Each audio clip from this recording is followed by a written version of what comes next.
Oh, And we're live. Welcome to Tech Impact, where we discuss how emerging technology is changing sectors, society, and the world at large. For a brief period of time, for around about 6 weeks, I will be speaking to founders solving some of the hardest problems and the most interesting problems over LinkedIn Live. Today, we have Yassir from Seyo. How's it hey. going? Long time no. Yeah, long time no see. I think I was the first one to come on your podcast you had. So this is it. This is nice. I'm enjoying this. It's good to see. I mean, it's good to see you working hard as well. Yeah, man. I mean, likewise with you. I mean, a lot of things have changed, right? I mean, could you Yeah. could you tell the audience, or could you kind of highlight what you're up to at Seyo? Yeah, so Seyo is, if we say like fundamentally what we're dealing with is how you can allow a fleet of autonomous, say, robots or agents to be able to work in a coordinated way, but also in a distributed way. So you're allowing like local decisions to be kept local. So that's fundamental. That's the thing that hasn't changed. And so, but where we're focusing on is warehouse logistics because the robotics there is extremely like well developed and cheap. And our hypothesis is that, well, I mean, it's not even a hypothesis at this stage. We just know it to be true. Is that it's really it's not a hardware innovation that's waiting to open up that sort of Pandora's box of gains. It's really a software issue. There's a software problem. And that's what we're here to solve using our technology. So you see, are these comments popping up? These are people on the Yeah. sweet. That's awesome. The way it looks is cool. But yeah, Yeah. so effectively is you've got in a warehouse, you've got a flow of material that goes around it, and you've got great robotic solutions, forklifts, pallet movers, Kiva style robots, person to goods, sorting robots. You've got them all, but there's no way really for them to be able to work together to actually establish that flow. Everything is working in isolation, and that doesn't really represent the operation of a warehouse. So what you're seeing, sorry, this is quite a long intro, but No, what you're seeing is that adoption of robots is still very much concentrated to big companies, Amazon, maybe someone like DB Schenker, big companies, which doesn't make sense why it's focused on that end of the market because the robots are cheap. The Kiva style robot, which Amazon uses, used to cost $30,000, $40,000. Now you can get them for $9,000. So it's not a money reason. It's not a hardware reason because I've just listed all the different types of robots you can get. So there must have been something else. And that's what our investigation was, trying to identify, trying to make sure that we would be able to solve the problem that's causing it, because we think that actually the robots should be accessible to anyone who's at that scale being like something like 1,000 square meters. Once you reach that square meterage, then you really should be able to automate, and there's no reason why not. That's really interesting. I mean, and can you provide the audience with like a contextual understanding of your solution and also what problems you're solving for your clients? For example, I mean, I'm sure some of your clients will be saying single point failures would be detrimental to us and cost us a lot of money. Could you kind of highlight some of the problems that your solution solves for your clients and also who your clients are likely to be?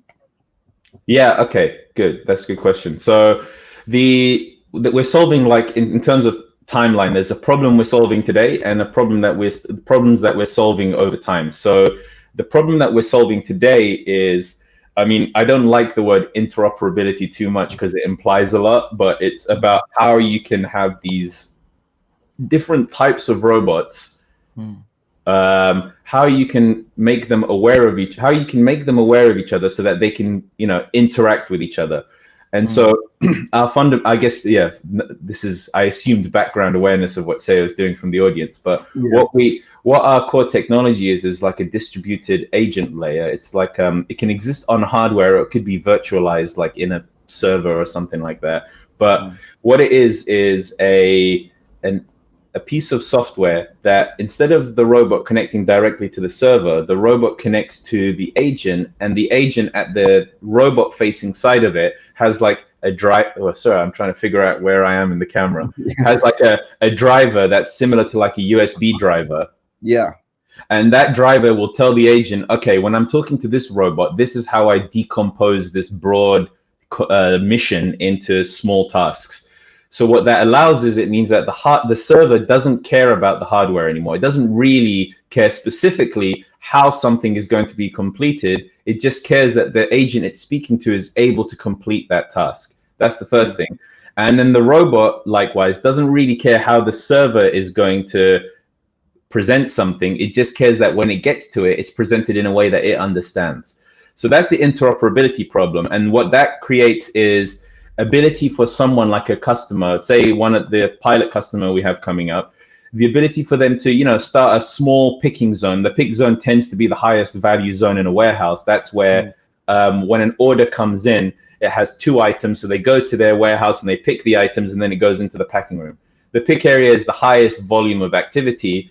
And so they want to start there. They want to optimize that to reduce their costs, but then they want to be able to either, you know, add more robots there, or like we're talking with them now, is to then go and add the next automation zone, which is probably going to be goods in, without them having to then start the whole process again. Okay, I need to go speak to a consultancy. I now need to get a second on-premise server. I've now got 2 iPads running operating systems, web apps, and I also have my inventory is transitional during these, you know, whenever something is happening in the system. How can I make sure they're synchronized with each other?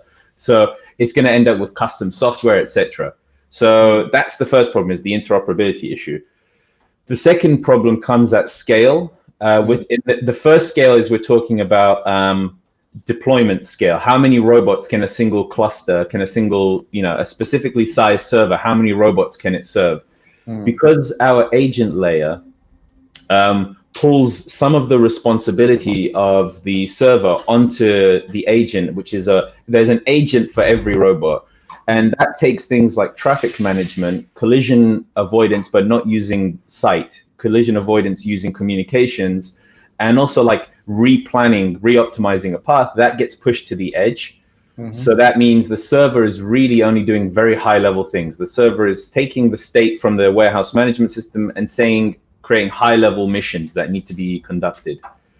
So that means that a similarly sized server can scale to multiples of robots, multiple times the scale of a current server.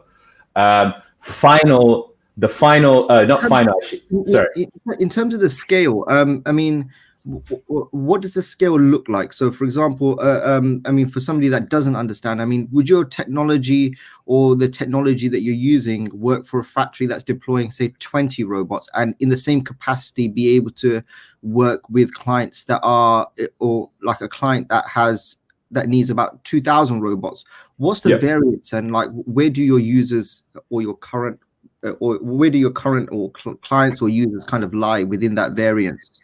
Yeah, so we have in our pipeline, we've got people who are looking for 6 robots, and we've got people who are discussing, you know, pilot sizes of 50 to 100, but their warehouse will then scale to about 300 robots once the pilot finishes. Okay. So, but theoretically, the system is still something that we need to validate over time. Like, where does the performance, because there is still an aspect that the server needs to, you know, for a pick order, it has to take orders from outside and be able to, but we don't see the server as limiting anything at this stage. But it's still there. We feel like it's impossible to say that there isn't a limit to how many robots. Theoretically, based on the model, the algorithm that's being conducted, the algorithm scales because the robots, when they're doing their calculations, they're only using a neighborhood level. They're not using the entire mesh. So it means that really, if you had 1,000 robots, it's not really affecting, there's like a cap where it stops impacting the performance. But we'll say, like, if you think, I'm not going to mention a name of a company, but there is a robotics company really good, and they use a centralized server to do these optimizations, the same kind of optimizations that our agent does. They're limited to 100 robots. If you go the Amazon approach, where the server is not really dynamically re-optimizing the system, you can get to, you know, 500, 600 robots, but then you have a huge congestion problem because they're unable to, the server doesn't try to proactively stop issues. It waits for the robots to report back that, hey, listen, I can't move forward. But if you can't move forward, it's because congestion has already started. So they end up having to shut down a section of the warehouse until the robots go back. So that's the scalability. For us as well, there's a scalability, which is because the agent after maybe 18 months, we're going to start installing them directly onto the customer onto the robots, from our hardware partners. At that stage, it means the server doesn't need to exist on premise, because the server is not sending commands. It's not saying go to this point, rotate, go to this point. It's sending high level payloads that can be broken down by the agent. So it means latency isn't a problem, so we can move the server into the cloud. So it's really cool. That's awesome. In terms of, we've got some people misbehaving in the comment section. Apologies for that in advance. Some gnarly comments. Who is it? Ben Curtis. Hi, Ben. I have no idea. Yeah. Are you guys, in terms of, you started out in the mining sector, so yeah, you came on to my first ever podcast. You kind of highlighted, the solution that you were building when you pivoted your technology. When you pivoted your use case to warehouses, is it warehouses, right? Yeah. Yeah. When you pivoted your technology to warehouses, what were the key insights that convinced you that this was a big enough and a profitable problem to solve? And yeah, was the foundational technology that you built for the mining sector transferable in some way, or did you guys have to go start from scratch? Yeah, so the core technology is designed like it's actually agnostic of like what is happening to it. It's a parameterized system, so it was just a case of Yanwen setting up the parameters for warehouses in it, but the overall engine is still the same. Though of course, at that stage, we're still at an early technological development stage, so there was work that needed to be done, whether or not we pivoted or not. But now the agent is at a stage where it's done. And it doesn't really matter what it's connecting to so much or what it's trying to solve. It's the core innovation of it is agnostic. It's the layers above and below that you need to add to kind of give the context of the system you're in. So technologically, we weren't in a problem. There wasn't really a problem. The only difference is that we just for a warehouse, you require a server layer because you have to orchestrate that system, which is fine. That's not a problem. That's something we were waiting until the end.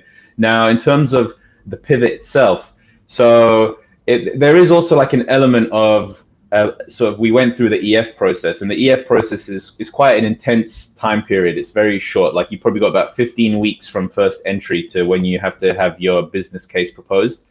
So it kind of forces you to really identify a high value, low hanging fruit. So we got to mining just because they were the ones we were having the most conversation with, but we were still in the background always investigating the warehouses.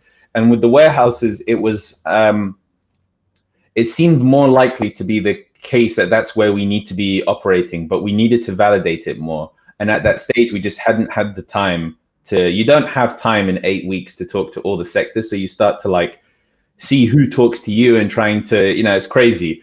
But what we did is then while we were doing the mining, we started to say, okay, look, now we closed the small convertible loan round. Why don't we just make sure we're really focusing in the right direction? So before we went to warehousing, because again, we thought that was quite an obvious place to begin, but maybe it was like over competitive there.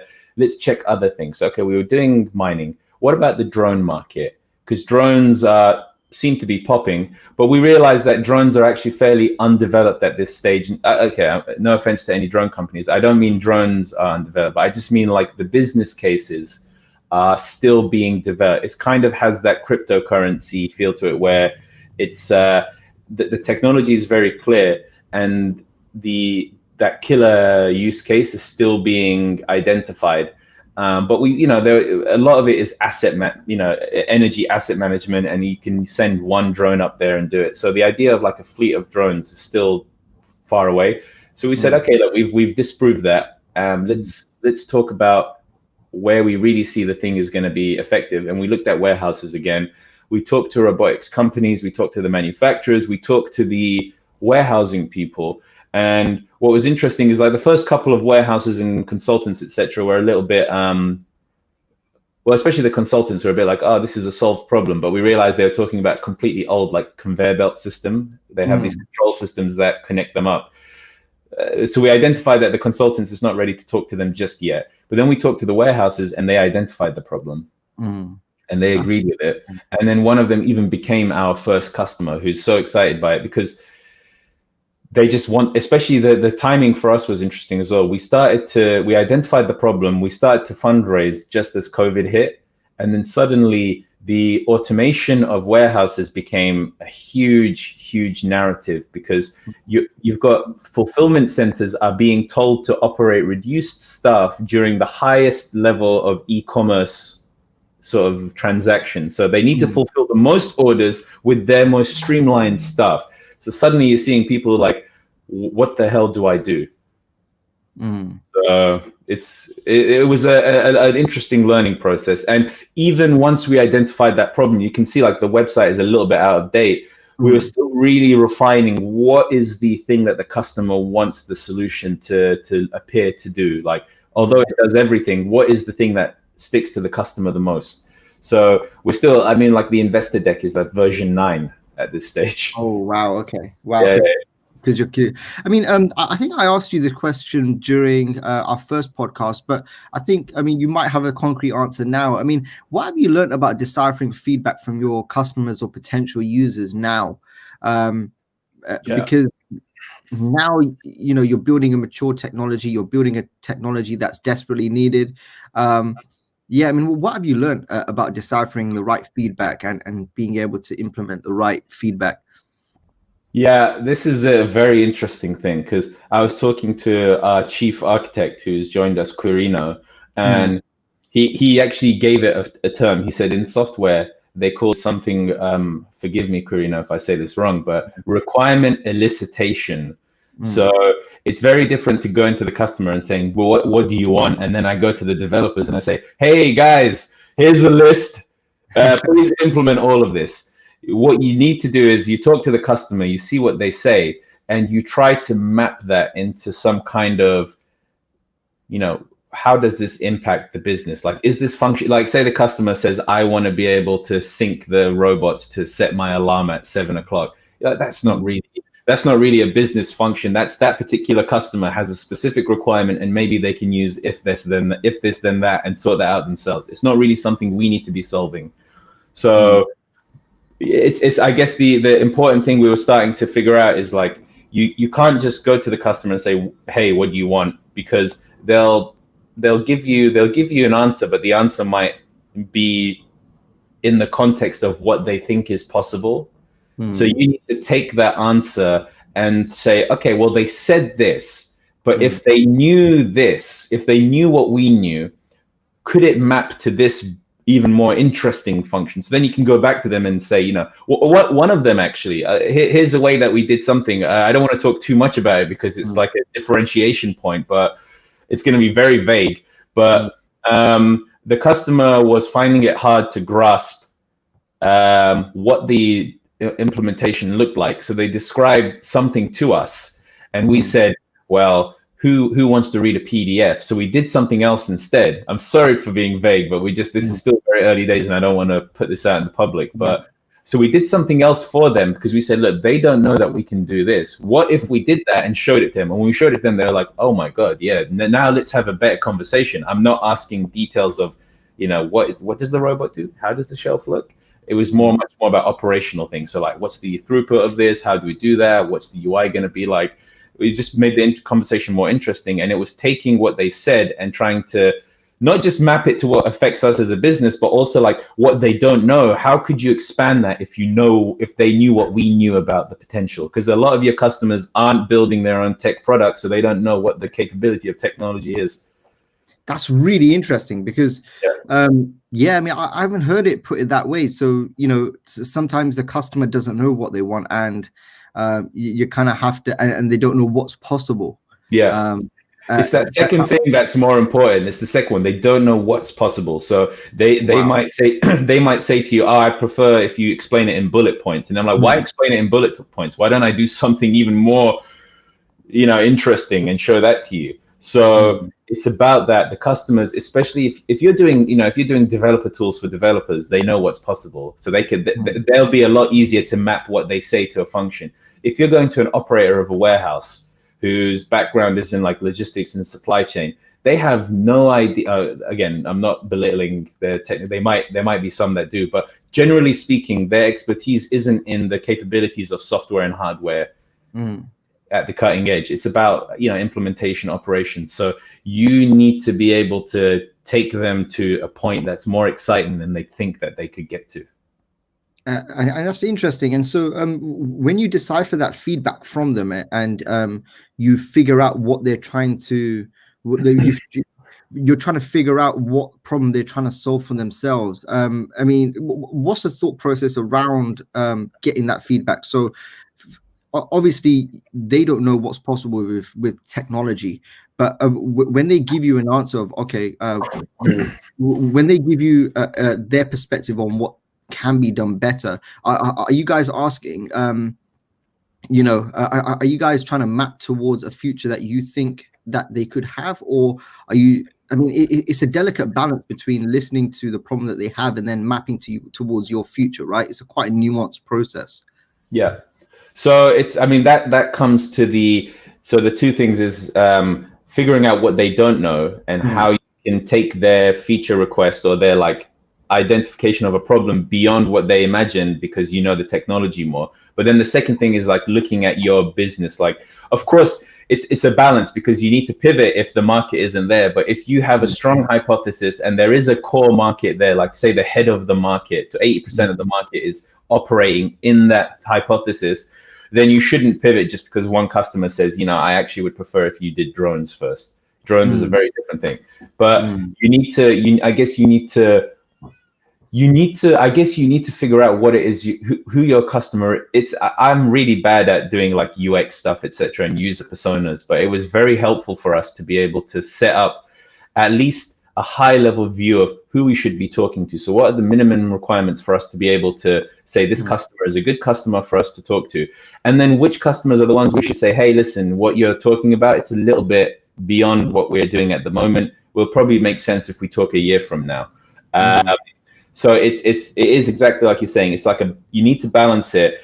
We don't really ask a lot of questions that are sort of driving towards these things. We tend to ask very high level questions like, so what's your experience with robots been? Like, why haven't you implemented robotics? Is there a reason, etc.? And they go and they start to list off things and tell you their stories. And you see a lot of overlap. And that's where the gold dust is, on these overlaps. Luckily for us, the overlaps are exactly on top of our technology. So that's nice.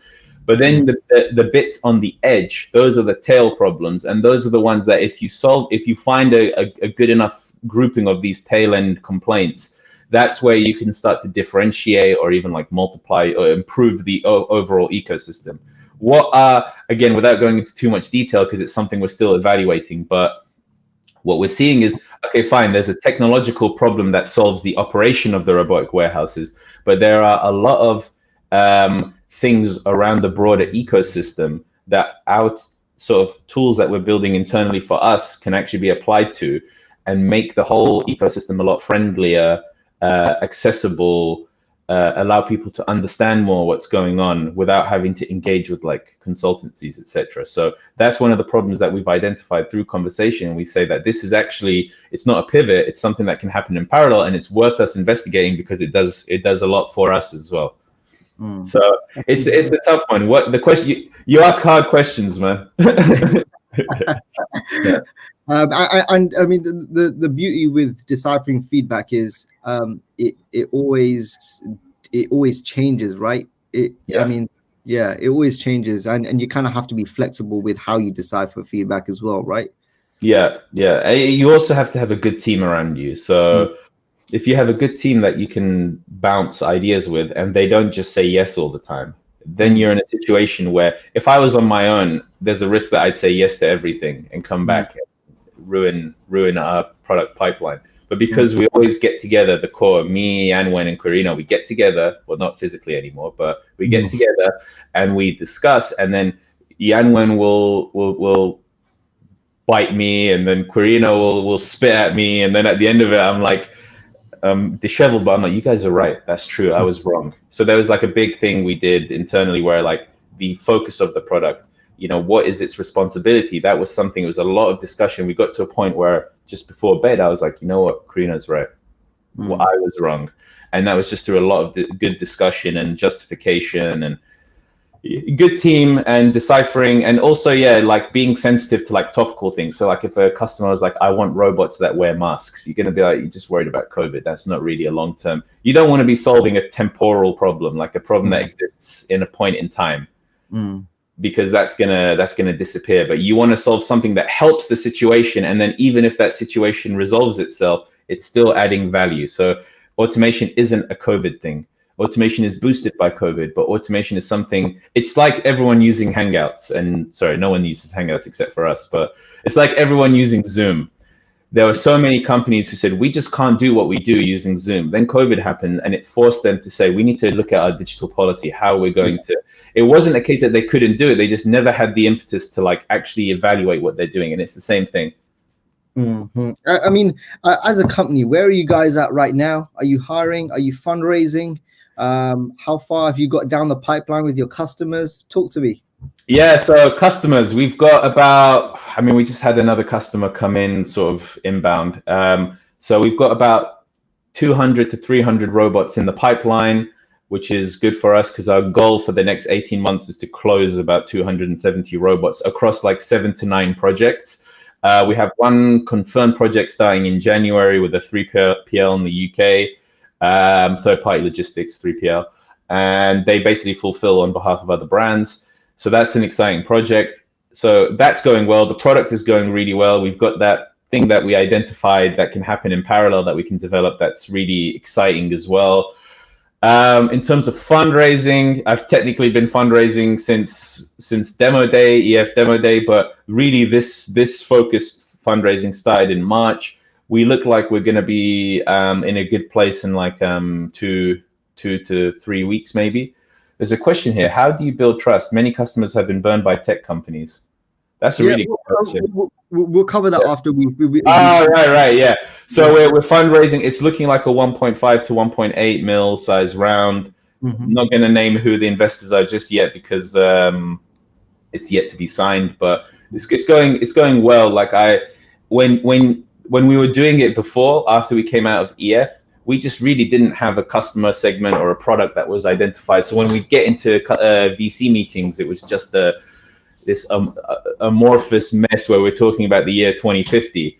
Yeah. Today it's a lot easier. When I get asked, I don't feel nervous because it's one of those things now where I'm not trying to sell a vision. I'm trying to sell a product that we're building. So when I go into a VC call now, I'm not nervous because I know the answers. I know what we know. So if they ask us a question and they don't like the answer, it's a fundamental reason why they don't want to invest in us. It's not because I didn't have an answer that, when the world is your oyster, you have to be prepared for an infinite number of questions. But if you focus, your questioning and answering is much more direct. So that's been a huge difference for us. It's been a huge difference just being focused. And so what are you hoping the funding can help you facilitate, over the say, 24 months from now? And tying into that, uber optimistic world, say 24 months from now, assuming you get the funding, you have the talent, the resources, what do you think you'll be able to achieve over the next 24 months with the funding and all the resources and talent? Yeah, so we want to hire about 8 to 9 different roles. The core. Sorry, I said the core 3 times. The core, like the product timeline milestone, is that we want to cover we describe them as primitives, but that like primitive robot types, the core types of robots. So we want to have one of each robot type first implemented. So forklift, pallet mover, Kiva, person to goods, sorting. That's so that we can open the net so that we can really, with each customer that we get, we're able to work with them 4 or 5 times. They can grow, to different zones. That also proves our case. It's that kind of thing. Then there's the internal tool, which I don't want to describe just yet, again, because that is a little bit of a secret sauce. There's an internal tool that we're developing. We want to get that to a level where we are using it internally to work with customers. And we're also able to provide it to integrators as well, system integrators, consultancies, to be able to get them to to improve their sales process as well. We're seeing a lot of benefit from this internal tool. So those are the technical milestones. Commercial is, like I said, something like 270 to about 300 robots. That's going to be across those 7 to 9 projects, and of varying size and of different zones. So we want to cover, a broad selection of the robots that we're implementing. And that would, if we get to that stage, we feel like we're at product market fit and we're ready to really raise a big round, because we've shown that there's an inhomogeneity to like how people want to deploy robots. We've proven that there's enough customers just with us as a sales team, no external sales. And we've proven some milestones that show that our sales process can be scalable. So that's sort of our product market fit timeline. That's amazing. And in terms of we'll go to the LinkedIn question, but before we do, look, we spoke when you came on my first podcast, and at the time you were still fundraising then. What are some of the most humbling moments on your journey so far? Because look, like myself, you've aged a few years, it's only been a year. What is the most well, there was one. The problem is this one, I really have to somehow anonymize it, because it's not about a person, it's about an institution. But it was about realizing sometimes if you sugarcoat something, it's really. So when we were investigating drones, I was like, you know what, we've identified the market, this is great, drones is big, etc., let's kill it. Then and then some investors were saying, yeah, we don't really see the drone market as having much potential to scale. We've seen lots of startups. It's like the drone companies themselves are doing okay, but the infrastructure around it is just a bit too early for that. And I was like, you guys don't know what you're talking about. I'm the drone guy. And then I went to an event, which is supposed to be one of the biggest drone events, and I realized how small the environment is and how experimental it is. A lot of it was just research and development projects there. Some products, and all the products were the same. There was one differential product, and the other one is like military. That's the other use case. So that was a very humbling experience where I realized that if I only look in one direction, I can really convince myself that we're in doing the right thing. So I'd say we wasted about 3 months on that market just because I wasn't ready for another letdown. We just left mining, and I was like, we can't be doing this. Little did I know that actually pivoting is so easy to do. Like if you have a strong hypothesis for the pivot, it's a very easy thing to do. But the drone one was just kind of like put the finger on the map and say, oh, there's another robotic space. So that was a very humbling experience.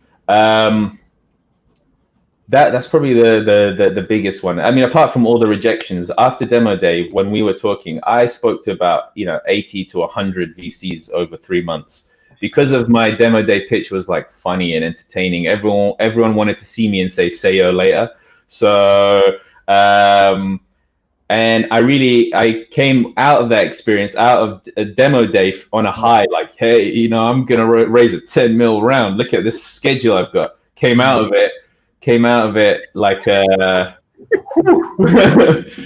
out of it thinking like, how can I sell all my assets and fundraise myself, like bootstrap this. Realized I didn't have any assets. So that was another humbling experience, which is like looking at a superficial sort of people wanting to talk to you as seeing that as a signal. I'm getting flashbacks now thinking about it, but it was a great experience. It was a great experience though, anyway. Like I wouldn't do it any other way, because you need to learn what VCs want. But yeah. I mean, it's so fascinating. I mean, this interview is more about you, but I mean, personally, I mean, I've seen how ego, like sometimes like ego and desperately wanting something to work, sometimes just put you in the wrong direction and unnecessarily for a long period of time. It's a fascinating one, and it's something that you kind of have to work with by yourself. Like there's no no business book is going to tell you to check your ego or tell you to really take a step back. This is that you have to build within yourself, either through retrospection or, in your case, getting punched in the face a couple of times, metaphorically, obviously. Yeah, it's really, I mean, for us, I think the thing that's gotten us to this stage is resilience, like just not giving up. every now and again, we like every couple of months back in the dark days, the medieval age of Seyo, we would sit down and be like, okay, we need to think of a contingency. Maybe we'll do like software projects just to be able to fund ourselves, etc. But then we always get down to it, and it's like, no, look, we still have cash in the bank. Let's just be resilient. Let's just not give up, because what this, we mentioned this before the stream started, but like, there's two ways things can go well. One of them is you've really landed on the correct problem, right place, right time, and it's just like everyone wants to invest in it, and bang, it goes well. That's very rare. The one that's more likely to work out is if you as long as you believe what you're trying to do. It's not like if it's something worthless, you shouldn't stick to it. But if you see value in something and you just know that there's a piece of the puzzle that's wrong, you just stick at it and keep iterating on that. If you're iterating, then there's a higher chance that eventually you will, turn that Rubik's cube, and eventually it's going to line up. But you have to make conscious decisions when you're turning that cube. But if you just keep like randomly spinning it, you're very unlikely to get to a solution. So just for us, it was like never giving up. It's been very tough and exhausting, and bare bones salary in London as well. But it's been a great experience. Yeah. So we'll get back to the LinkedIn questions. From Hayden Bland. How do you build trust? Many customers have been burnt by tech companies. Interesting.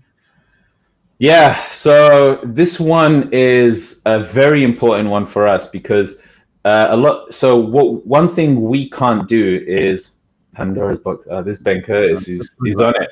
Yeah. So we've seen this a lot. A lot of tech companies, they've kind of gone a bit too sort of hard on this, fail now and then apologize and then fix the bug, and that's something that burns a lot of businesses. Also, like solutions that are very like ingredient solutions can also cause ingredient, as in like it does a small part of it, and then you go to try to value that and try to charge the customer for it, and they don't really want to pay for it because it's a small part of their overall value chain. That's something we can't play around with, because although we're a software company, the manifestation of that software is it's cyber physical systems. That's like the phrase for this. We're not just cyber. We also affect the physical world, because our software drives a robot, which is going to cause a physical change in the warehouse. So it's mission critical. So this goes back to the thing, but like basically the way we are testing is doing something that hasn't been done before, in that sense, where we're testing our code against some environment that is representative of the real warehouse. And for us, the trusting is a slower process than in most cases, because we can't just like get 10 customers that are saying, hey, this is great in one day. So what we have to do is work very closely. That's why in this first year, we're not saying we want 200 customers in this first year. We want 7 to 9. And that's because exactly that is to build the trust. If we do the first project and it doesn't work out, then we know that kind of a customer can't work out, and then we can pull all the hardware and use it in a different customer. We're still identifying really what the segment is and building the trust over time by staging out the things until we're really confident that we can do it. And also our hardware partners doing tests on our behalf as well. So they're running code on their robots to make sure. So when we get to the robot on the ground in the warehouse, we've really got to a stage where technically the customer can trust us. Now, as a brand, that also comes with the projects. The more projects we do, the more brand awareness we get, the more use cases we have. So we're just being very controlled about how we scale in this first 18 months. We don't want to scale in the first 18 months. We want to get to a point of scaling after this next 18 months. So I don't know if that answered your question, but for us, it's really about timing it properly and making sure that we're comfortable, because it's mission critical. And then really, I mean, for example, the pilots, we keep them for 3 months before we consider that pilot successful. Then they can become a paying customer, and that's to give us enough data to see that what we're doing is actually robust and providing value. We don't want to deploy it next day, do the next customer, because we don't know if we mess up for 5 customers, that's a nightmare. If we mess up for 1 customer, we can solve it. That's amazing. So, yeah. I think hopefully that answered Hayden's question. I mean, that was a really good answer. I think that covers it for me. I mean, I guess the final question would be, is there any failures in your life that have kind of set you up for success in a convoluted, funny way, if you get what I mean? Are there any failures that have, in hindsight, moved you to the path that you've moved to? Yes, I'm thinking about it right now. So Mhm. I, when I was a kid, my dad's a doctor. When I was a kid, I thought I wanted to be a doctor, Okay. and I applied for medicine. I did the interview. I got the offer, and I got to A levels, and I didn't really get the grade for medicine. And my reaction was I was not upset at all. And I realized that 12-year-old me is very different to 18, 19-year-old me. 19-year-old me doesn't want to exactly be my father anymore. I kind of just want to get the best of what he is and, improve. Had I done that, I wouldn't be sitting here. I wouldn't have, gone to Hong Kong. I wouldn't have lived in Japan. I wouldn't be married to my wife. So, or everything would have changed.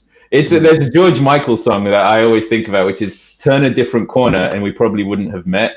And I heard that once in the shower as a kid, and it scared the life out of me because life is so fragile. Everything has to go the way it went for it to go the way it went, and that terrifies me. So that was probably the biggest failure that I think put me in the best place. I would have been fine as a doctor, but I think knowing my personality, it wouldn't have been the most exciting thing for me. So yeah, there's a lot of music exams that I failed because I didn't study, but they didn't really change my life. This has been amazing. I really appreciate you jumping on. Stay on the stream, but we'll end the conversation